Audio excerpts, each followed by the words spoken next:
Bonjour à tous, hein, donc Emin Foot, ça fait un petit moment que j'ai pas fait de vidéo, manque de motivation sûrement. Là c'est une nouvelle saison, je me dis allez on s'y remet à fond, donc voilà, je sais ce que je vais faire.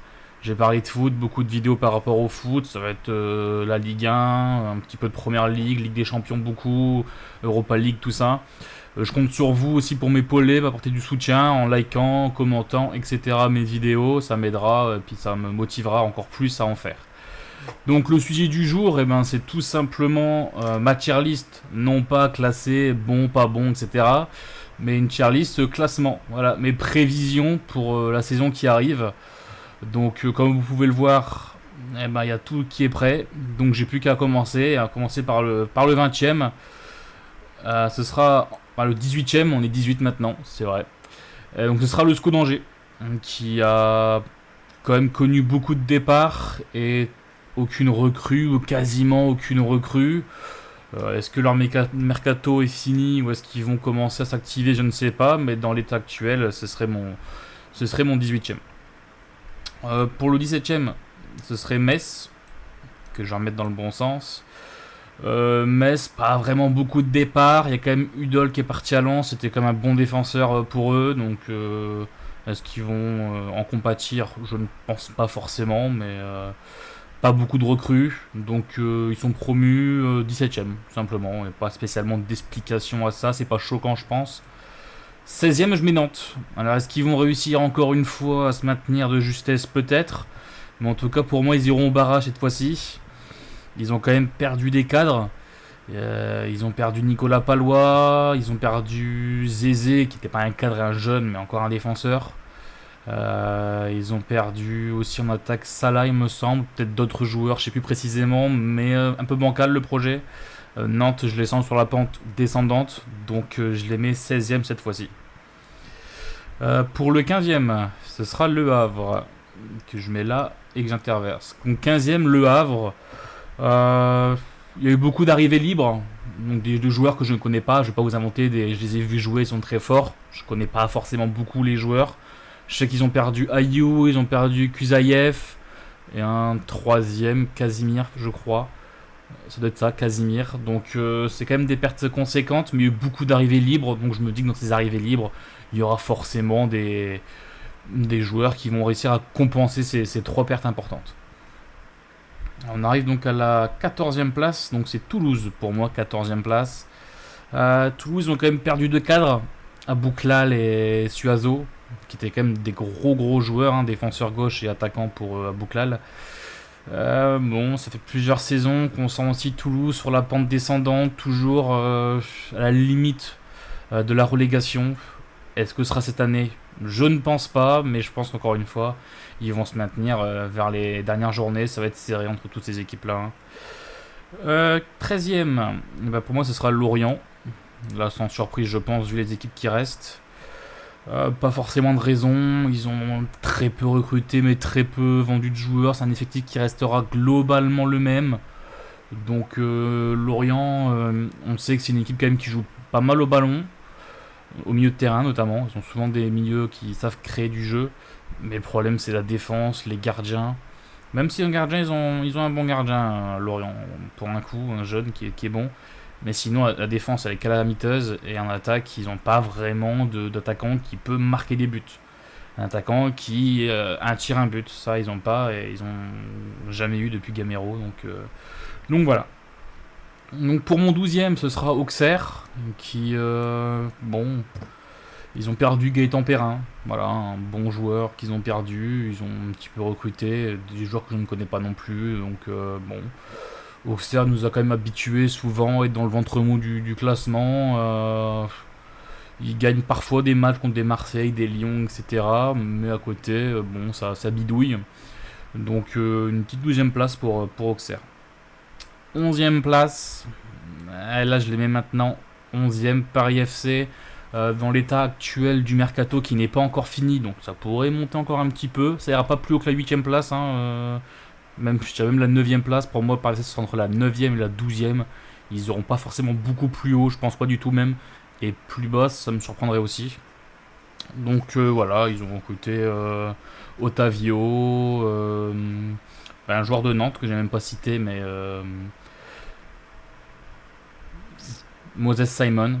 Ils ont perdu aussi Moses Simon, donc bon, c'est aussi une perte quand même assez importante pour eux, mais pour Nantes. Mais voilà, le Paris FC devrait, je pense, terminer dans ces eaux-là, entre la 9ème et la 12ème place. Bon, là j'ai mis 11ème. 10ème place, c'est très serré entre le 9ème et le 10ème, mais la 10ème place, je la décerne à Lens. Je pense que je les ai mis relativement 10ème au lieu de les mettre plus bas, grâce à Bollard. L'ambiance à domicile, ça crée vraiment quelque chose qui. Le 12ème homme, hein, qui les aidera à gagner certains matchs compliqués. Mais je pense que pour Lens, il y aura beaucoup de matchs compliqués cette année quand même. Et il y a aussi l'arrivée il y a quelques jours de Thauvin, qui, bon, il n'a pas changé tout à lui tout seul. Il y a quand même quelques joueurs encore présents qui sont capables de jouer au ballon. Est-ce que Thauvin va réussir à mettre une petite plate supplémentaire? Je leur souhaite. Je viens quand même de la région lensoise, donc je leur souhaite. 9ème place, ce sera les amis brestois, les Bretons.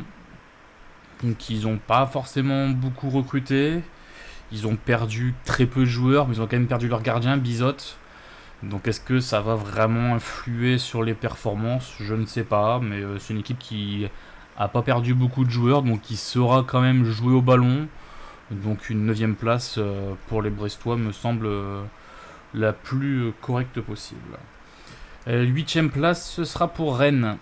En effet, Rennes, toujours dans une politique que j'aime pas forcément. Recruter 3-4 joueurs dans un club, j'aime pas. Ils avaient fait ça avec Lyon, avec Martin Terrier, Clément Grenier. Ils avaient pris le recruteur Florian Maurice, ils avaient pris Bruno Genesio. Ils avaient fait ça aussi avec Lens. Ils avaient pris Fofana, Brice Samba. Là, ils ont pris Frankowski. Voilà, encore un joueur de Lens.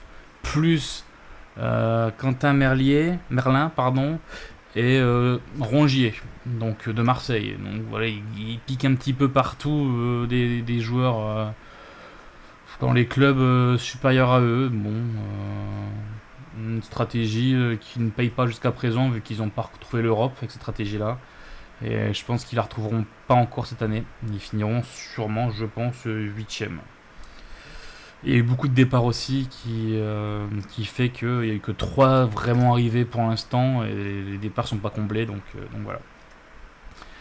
7ème place, ce sera pour Nice, je pense, hein, on verra bien. Pas mal de blessures hein, ces dernières saisons. Nice, ils ont toujours une dizaine d'attaquants et à chaque fois ils en perdent 5-6 pendant la saison, donc bon.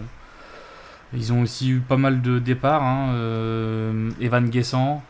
Laborde, Bulka, le gardien, et puis Todibo. Donc voilà, à tous les échelons, ils ont perdu quelqu'un.